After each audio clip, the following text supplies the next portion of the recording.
Hey everybody, I wanted to go live and you know what, this will probably be more like a documentary, so you may want to watch it later.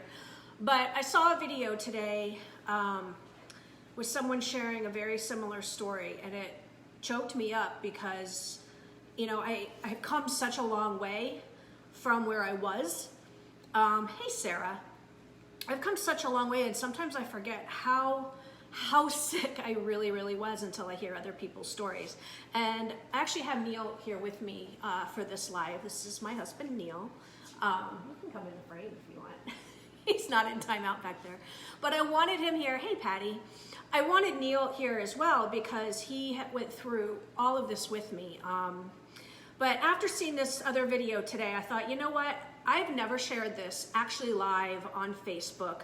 And I have helped a lot of women otherwise through Messenger, but I was like, you know what? I need to share and let you guys know actually how sick I was for a really long time. So I'm gonna start with the timeline. And my whole point in sharing this is, you see I'm already like choked up. The whole point is I really want to reach women that were where I was. And I will say I was really stubborn and in denial for a long time and didn't even want to hear about that it could possibly have been my breast implants. But today's breast implant illness awareness day, and I thought I've got a story to share and it needs to be heard. And if you know somebody that this story may help, please share this. So I was, in 1995, I got my first set of implants. I was 22 years old.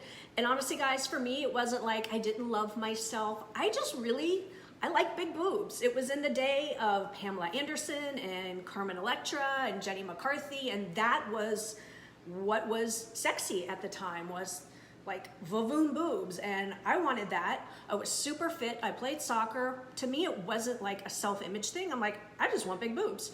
So I had big boobs, and honestly, I loved them. I had 3 sets over the past 20-something years. So to me, it was never like, you know, I was this frail, weak person that didn't have any self-esteem. I just wanted big boobs. It was pretty simple. In 2010, I got my 3rd set. It was after I had Reagan. I was 39 years old, and silicone was deemed safe. So I had a pair of silicone implants put in. I actually have them. These are the actual implants I had in me, and I'll get to these in a minute. And I was great for several years after that. In fact, I see pictures on my timeline of where I was at the time, and this is a picture of me shortly before I was sick. I was 110 pounds, fluctuated up to 112 after a great weekend maybe. 5'2", and that was me for a long time. Like, I see pictures on my time hop and I'm like, oh my God, I was so thin. And I know I have a lot of new people that follow me now, and I'm still about 40 pounds overweight, but this didn't happen overnight. There's actually a story that goes with it, a pretty painful one. In 2014, I hit major milestones with my business. We went 15-star, we were hitting goals left and right, and I was like balls to the wall, stressed out, trying to hit these goals. So part of it, I feel, was exacerbated through stress. 2015 was a very stressful time on our family. We had some family issues that, with my daughter, that really, honestly, I didn't even want to get out of bed some days. I was so stressed. So I feel that put a lot of my symptoms in overdrive. Now, I'm going to get into my symptoms in just a second because a lot of these symptoms were there very mildly prior to all the stress. But it was like I said, on overdrive after the stress really hit. So one of the symptoms I had prior and then exacerbated was numbness in my hands and in my legs.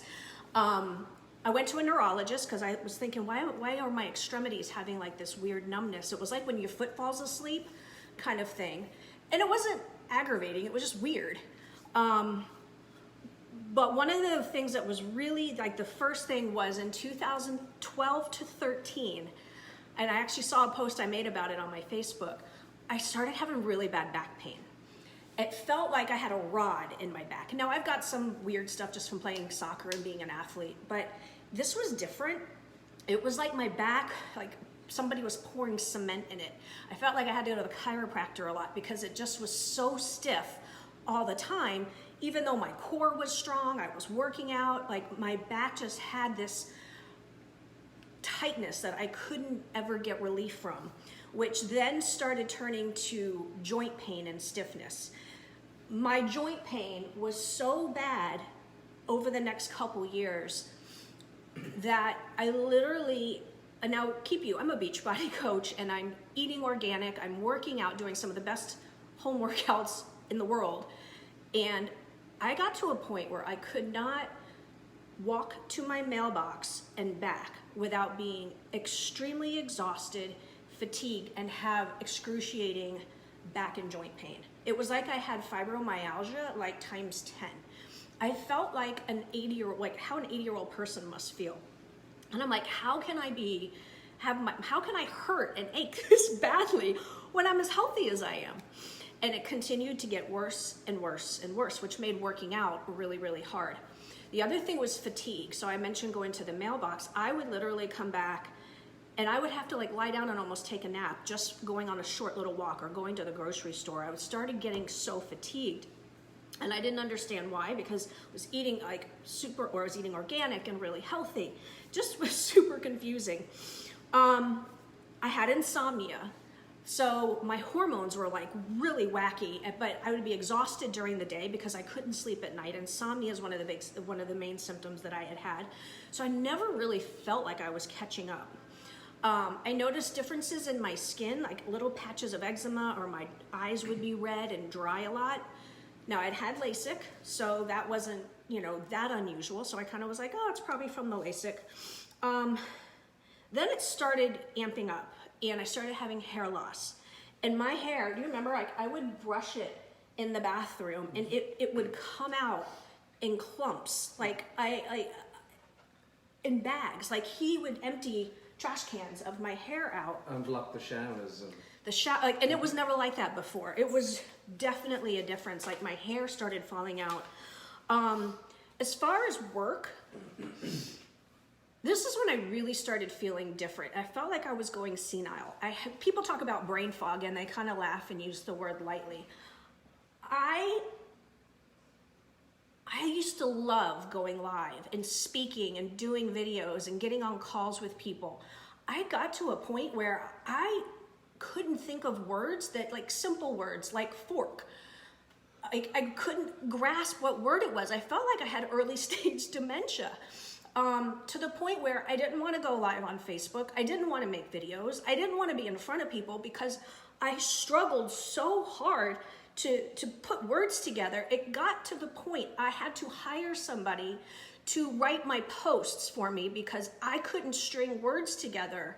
I felt like an idiot, to where it was so much affecting my business. I'm like, I can't, like working out, and I can't even write posts. I can't get on calls. Like I started retreating into this shell because I felt so abnormal. I felt like I was starting to deteriorate, and I didn't want to be around people.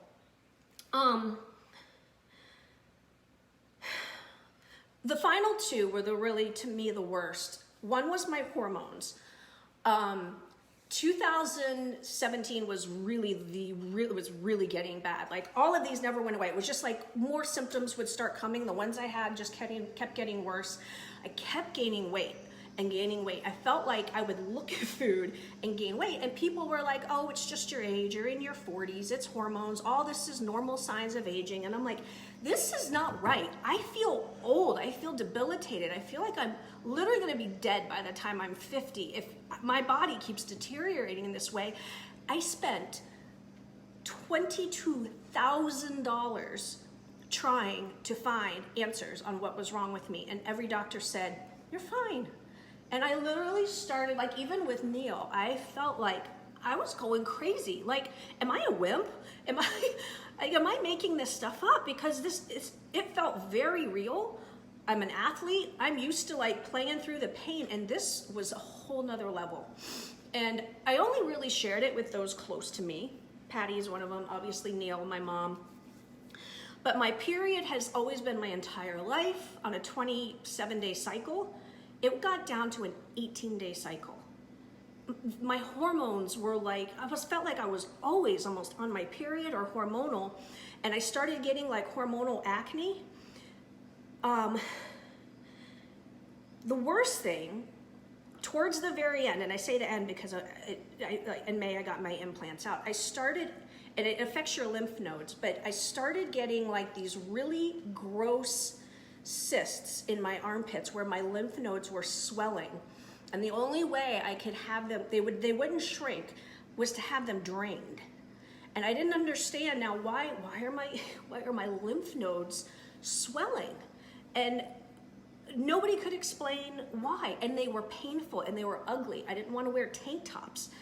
I literally went in 2014 from 112 pounds to 162 pounds by December of 2016. Because of the last thing, which was food sensitivities. My food sensitivities, I used to be able to eat anything. And it got to the point when I was having food sensitivity tests done, it was what? All but like 4 foods. You could eat lemon and lettuce. There was hardly anything I could. That would change as and it wasn't even foods like, oh, these are not healthy foods, don't eat. They were lettuce, lemon, avocado, mushrooms, coconut, asparagus, like all these healthy things were pissing my body off, that I kept gaining weight, had so much joint pain, I couldn't exercise or move. I couldn't remember sometimes what day it was and what I was even doing that day, why I was deteriorating in my body. I felt like it was attacking me. I looked into autoimmune diseases and all of these things, and I'm like, what? I felt like such a fraud in my business, because here I'm trying to like promote health and fitness, and I was the sickest I've ever been in my entire life, eating better than ever. And yet I had so many food allergies. I'm going to show you a picture. This is right before I had my implants out. And every single time I would eat, my stomach would swell till I looked like, what, 9 months pregnant? Yeah. I'll hold that up for a second. That's just after maybe eating a small salad. I would swell like I was 9 months pregnant. And I would leave the house and people would ask me when I was due. Yeah. And I'm like, I'm not pregnant. It hurt so badly last night after having, I think, like chicken and broccoli. I went to the emergency room because my insides were so inflamed and pissed off. It hurt to breathe. Went to the emergency room. They couldn't understand why I was so inflamed. Fit as a horse. Yeah, they were like, you're one of the fittest people in here, because all my numbers were fine. I'm like, so what is this? $22,000 in tests, and no one had a freaking answer for me. Sarah remembers, and so does Patty. I mean, every time I ate, I didn't want to go out to dinner with people. I didn't want to go on live because I looked 40 pounds heavier and pregnant and didn't know why. And a lot of my friends said, you need to share your story. You need to share your story. And I'm like, you know what? I don't feel like I have a period at the end of my sentence. I don't know what's wrong with me. It wasn't until March of 2018, I ended up rooming with a girl I was not supposed to room with. And I do believe this was God's divine intervention, because my lymph nodes were getting bigger and bigger and more swollen. And I felt like I was going to be dead by 50. And I felt physically, I felt so unattractive to my husband. My husband is fit and he works out. We eat healthy. And I felt like this short, fat, dumpy wife next to this really hot guy. And I'm not the body I was when he married me. And I wasn't like I just let myself go. I'm like, I don't know why my body's doing this. And so I would feel embarrassed to go out with him because we physically didn't really match. And you know, in your head, you're like, oh, it shouldn't matter. But it did to me. And it does as women, because you want to feel like all the effort you're making, you're getting the results in your body from it. So I end up rooming with this girl, and she tells me about breast implant illness. And I will tell you, I've heard about breast implant illness 4 or 5 times before, and I rolled my eyes. And if somebody had tagged me in this very video, I probably wouldn't have even watched it. That's how much in denial I was. she told me about breast implant illness in a way that made sense to me. And so that's what I want to share with you guys. At the end of the day, you're putting a foreign object in your body. I'll move this a little bit. You're putting a foreign object in your body. It doesn't have to be a breast implant. It could be a knee implant. I've talked to a GI doctor, and this happens with the lap bands. Any foreign object you put in your body wants to get it out. It's a foreign object and it wants to reject it. That's nothing new. The difference with breast implants is that they're made of a silicone shell. It doesn't matter if it leaks. Neither of my implants have a leak in them. Doesn't matter if they leak. Doesn't matter if there's silicone inside. The outside is silicone. And in that silicone are 40 different toxic chemicals that slowly seep into your body. So not only are you putting a foreign object in your body, it's made of toxic chemicals, and then we stick them right front and center of our vital organs and hormones and thyroid and everything in our body. And as body temperature rises with working out, hot showers, hot tubs, it breaks them down, and those chemicals seep into your lymphatic system, and it affects your hormones, and it affects all different parts of your body as those implants are breaking down, because your body builds this capsule, which I'm going to show you, around it. It's the capsule that causes so much illness. So we all have, so the minute you have anything put in your body, whether it's a lap band, knee, whatever, your body builds a capsule around it to protect it, like ward off your body. This is what a capsule looks like around a breast implant. If you've got breast implants, you have a capsule. This happens immediately after they're put in your body. This process starts. That capsule starts absorbing those toxic chemicals and absorbing the stuff from the implants that your body's fighting. So now two things are happening. You've got a ton of inflammation going on, that because your body's pissed off. It's fighting to get these things out, and they're obviously not going anywhere. And then you have an immune reaction because your autoimmune system's trying to push these things out. So your autoimmune system's now hijacked and super high, nonstop, 24/7. So eventually, like for me, I had implants from 95 onward.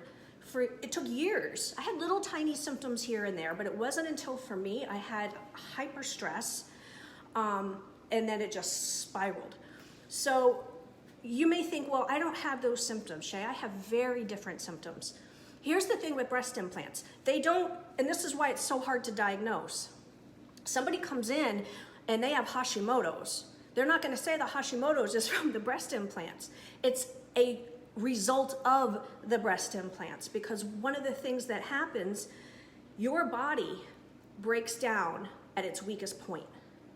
So let's say I am predispositioned for poor gut health and my lymphatic system. That's where it started breaking down on me. But let's say somebody else, one of my friends, she has totally different symptoms, completely different symptoms based on her genetics and her body breakdown points. So that's why the symptoms can be totally different for different people. It's not like, oh, this is a diagnosis X and Y equals Z. So it's kind of this moving target. So doctors are looking at all these symptoms saying, oh, let's fix this symptom. Let's fix your red eyes. Let's give you something for your hair loss. Let's give you something for your joint pain.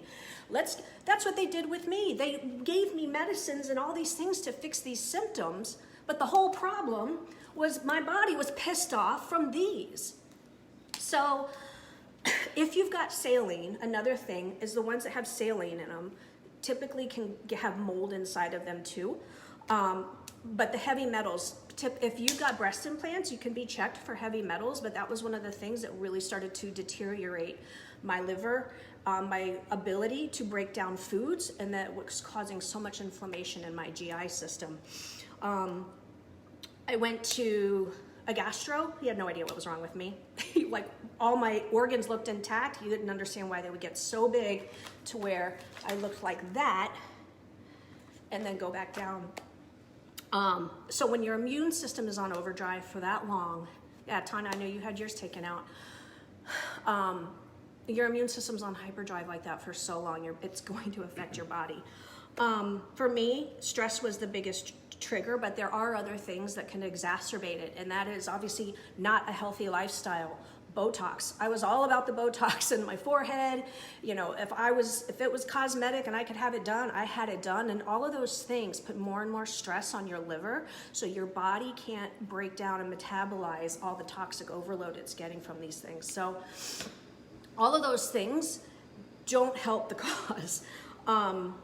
So I want to talk a little bit about denial, because that was me, totally. But a lot of people, if you've struggled with any of this, like I even thought, like, is all this in my head? Am I freaking crazy? A lot of doctors will say it's all in your head, or your spouse may say it's all in your head, or they'll say once you feel better after having the implants out, oh, it's all in your head.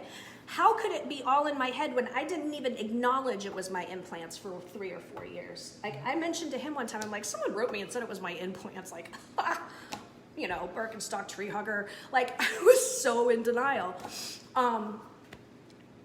How could it be in your head if you're not even acknowledging it's your implants? A lot of cases don't get reported. So physicians will be like, oh, there's no such thing as breast implant illness. It's all in your head. The symptoms, well, that's because the symptoms are all moving targets and the doctors aren't treating the breast implant illness and looking at the inflammatory responses. They're treating all these other random symptoms that are happening as a result of the toxicity from your breast implants. They say, oh, it's just like they did. You're just aging. It's part of the aging process. And at the end of the day, breast implants are a huge cash cow for physicians. So they're not going to say, oh yeah, these are, you know, there could be some implications with them when they make a crap ton of money off of breast augmentation every single year. All right, so I ended up having my breast implants taken out, and I want to talk a little bit about the fears behind that, because I think those are the biggest questions I get. Women asking me, weren't you afraid you were going to be disfigured? And I will say, I got to a point that I was so sick that if I could start feeling half better from having them out, I didn't freaking care if I was flat-chested. I just wanted them out of me. Like, if it gives me any hope, like, just take them out. And again, I said, like, I loved my boobs. I wasn't, I really was like, I loved my boobs. But here's the other thing. When I called him, I remember I FaceTimed him from this meeting I was at with this girl, and I said to him, I was like, I'm gonna get my breast implants out. And you remember what you said? He was like, no, you're not. I love your boobs. Like, no, you're not. And it broke my heart, because I was like, I think I finally have been thrown a life preserver, and I think I know what it is. But there's such a freaking stigma with having big boobs. Like, can we please be kinder to our spouses or to women in general, that you're not your freaking boob size. Well, you're how you make people feel and what you provide and what you do. A lot of the spouses aren't aware about what's going on because they're not studying it to the in-depth and the extent that you guys are. I didn't understand exactly what was going on. It wasn't until she sat me down and really went through it and explained what was going on that you realize, well, this is kind of like an almost life and death thing. It's like, and you want your wife to feel better. Of course you do. But, you know, at first, all it is vanity and what you like. And it's not until the importance is put across and drilled in, this is the final thing, this is it, this is what it is and all boils down to, that you realize that this is what's going to help your wife. Well, at that point then, your mindset changes and boom, let's get these things out and move on from there. It is like the fear is real. Like I felt very afraid, but I was more afraid of being disfigured and flat-chested than I was of staying the course of where my body was going. I was ready to throw the towel in because I didn't know. And it was like, I felt at that point like I was getting worse week by week. My career totally suffered from it. My business suffered from it. My self-esteem suffered from it because I didn't want to go out. My social life suffered because I didn't want to be around all my thin young friends, and here I am, oh hey, I'm a health coach, don't mind the fact that I look 9 months pregnant and I'm 40 pounds overweight since the last time you saw me. Like, I hid in my house wondering and praying for a freaking answer. So I get the fear. I totally get it. What is important is that when you have these implants taken out, it's not just having by the way, you own these by law. So if the physician says he can't give them back to you, you own them. You've paid for them. You have to get the capsule out. That's the thing. It's not just pulling the implant out. And this is going to be a little graphic, but when they pull, you can see that you can pull the capsule off the implant right here. It's like pulling a sausage casing off the implant. They send that off to get biopsied, but it's the capsule that has to come out. That's what's making you so sick. So for me, this is graphic, mine were under the muscle. So they had to lift up my muscle, and the capsule had like kind of stuck onto my rib cage. So he had to like cauterize the capsule off. It's so important that if you do get them out, make sure you get that capsule fully out of your body. That's important. It's not just getting the implant out, it's the capsule that goes with it. For me, I had a lift when he took them out, he also gave me a lift. I did not get a fat transfer. The physician I use refuses to do fat transfers. I'm not going to get into that here. If you want to know why, you can private message me. But what he explained to me made sense. But the fear even of your husband leaving you or not wanting to have sex with you or thinking you're attractive. I mean, I'm in groups and that has happened, and it's horrible to see women go through and consider staying that sick because their spouse is going to leave them. Like, it is a real problem and a real fear. Anyway, I just want to say, if you're someone that's been going through a lot of weird symptoms, maybe you just have a few of the symptoms, and you've got breast implants. Know the etiology of at least what's happening in you. If you're thinking of getting implants, know that you will have a capsule that builds around an implant, whether it's any implant. But again, breast implants are more dangerous because of they're pliable, they're silicone, and they're right front and center of all your major organs. What you can do, if you're like, you can share this video with somebody if you think it would help them. I had a shirt made. I like my tatas like I like my people, non-toxic. And if you want to get a shirt like that, I'll give you the girl's name who made this one for me. There's an amazing breast implant illness awareness group. It's got 60,000 women in this group. You can private message me if you're more comfortable doing that. Or you can just Google breast implant illness, Pinterest. I mean, tons of Playboy models. Crystal Hefner, Hugh Hefner's wife, got hers out because she had all these similar symptoms. It's becoming more and more knowledgeable and aware and everything. So anyway, I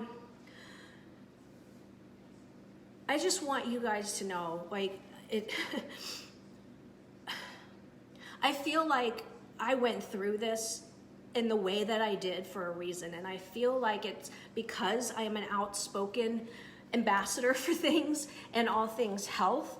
Here I was as a health and fitness coach who was the sickest I'd ever been, and it's funny because you have people who were like, I will only eat organic, and I'm a purist, and I'm this, and I'm that, but yet they've got breast implants, and there has to be more awareness created out there, just so that people are aware, to where if you have some of these symptoms and you don't know where they're coming from, be open to hearing about breast implant illness so it doesn't have to go as far and as bad as it did for me, and that you can nip it in the bud earlier and start feeling better. And I will tell you, within weeks of having my implants out, I mean, my hair, I have all these new growths of hair, my eyes went back to white, my brain fog started lifting, I could do videos, I could talk to people.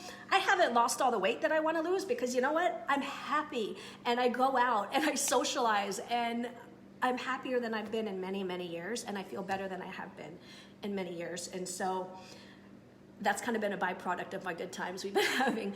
But thank you all for watching. Today is Breast Implant Awareness Day, and I appreciate all of your love and support.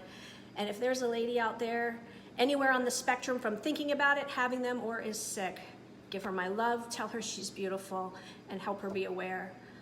of what could possibly be happening inside of her. All right, guys, love you.